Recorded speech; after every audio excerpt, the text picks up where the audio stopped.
আমি বিভিন্ন জিলাৰ ভিতৰত কৰ্মী সভাৰ ভিতৰত অংশগ্ৰহণ কৰি কৰ্মীখিনি কৈছোঁ যে এইবাৰ যুঁজ এখন হ'ব।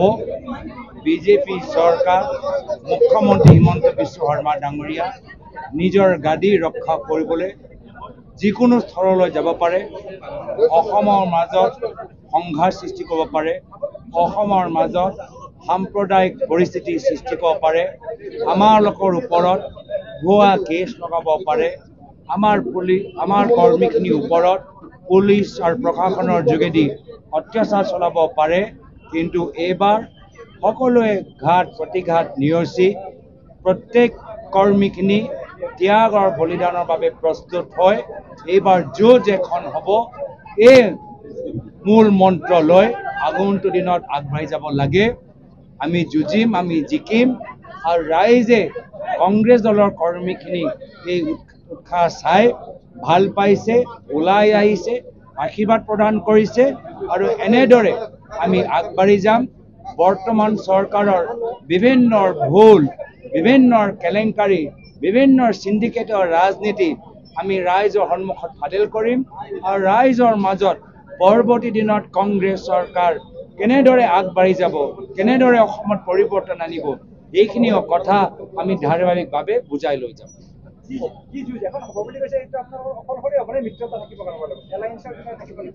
প্ৰথমে আমি নিজকে সংগঠনটো আৰু শক্তিশালী কৰিব লাগিব।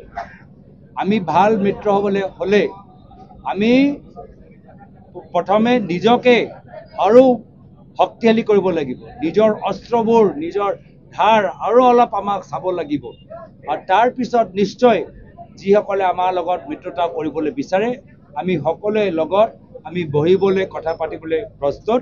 কিন্তু বৰ্তমানৰ সময়ত আমি নিজৰ বিভিন্ন জিলাৰ ভিতৰত বহুতখিনি কাম কৰিবলগীয়া আছে। BTR নিৰ্বাচন সমাগত, BTR নিৰ্বাচনৰ ভিতৰতো আমি একেই মূল মন্ত্ৰ লৈ গৈছোঁ যে BTR অঞ্চলত এইবাৰ কংগ্ৰেছ যুঁজিবলৈ প্ৰস্তুত। BTRৰ ভিতৰতো এবাৰ যুঁজ এখন হ'ব। মুখ্যমন্ত্ৰীয়ে আপোনাক ব্যক্তিগত আক্ৰমণ কৰি আপোনাক অসমৰ ৰাজনীতিত প্ৰাসংগিক কৰিলে নেকি? হয়, কৰিছে, আৰু সেইকাৰণে মই তেওঁক ধন্যবাদ জ্ঞাপন কৰিছোঁ, কৃতজ্ঞতা জ্ঞাপন কৰিছোঁ, আৰু আশা কৰোঁ যে এনেধৰণৰ কাম আগন্তুক দিনতো কৰি থাকে।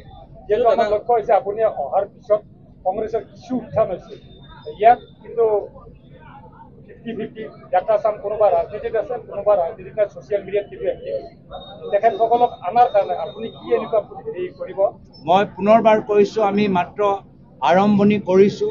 আমি সকলৰ সহায় বিচাৰিছোঁ। যিসকলে 24 দিনৰ 24 ঘণ্টা কংগ্ৰেছক দিব পাৰে তেওঁলোকৰ সহায় বিচাৰিছোঁ। যিসকলে দিনৰ ভিতৰত 2 ঘণ্টা কংগ্ৰেছক দিব পাৰে আমি তেওঁলোকৰ সহায় বিচাৰিছোঁ। কংগ্ৰেছ সকলৰ দল, ধৰ্ম, জনগোষ্ঠী, জনজাতি, ভাষা নিৰ্বিশেষে, নৱপ্ৰজন্ম, বয়োজ্যেষ্ঠ, মহিলাসকল, খেতিয়কসকল, আমাৰ সৰু দোকানদাৰ, সৰু ঠেলা চলোৱা মানুহ সকলৰ হৈ কংগ্ৰেছ দল আগন্তুক দিনত আমি কাম কৰি যাম, আৰু নিজৰ দলটোক আৰু বহল কৰি যাম। চাওক, তেওঁলোকে গৃহ বিভাগ আজি অসমৰ ভিতৰত আটাইতকৈ বিফল। আজি ধুবুৰীত আপোনালোকে দেখা পাইছে যে তেওঁলোকে কৈছে যে দুষ্টিকাৰী সোমাই গৈছে। কেনেকৈ সোমালে? কেন্দ্ৰীয় মন্ত্ৰী অমিত শ্বাহ ডাঙৰীয়া বৰদোৱাৰত কি কৰি আছে? অসমৰ গৃহ বিভাগ কি কৰি আছে? ইমান ব্যৰ্থ কিয়?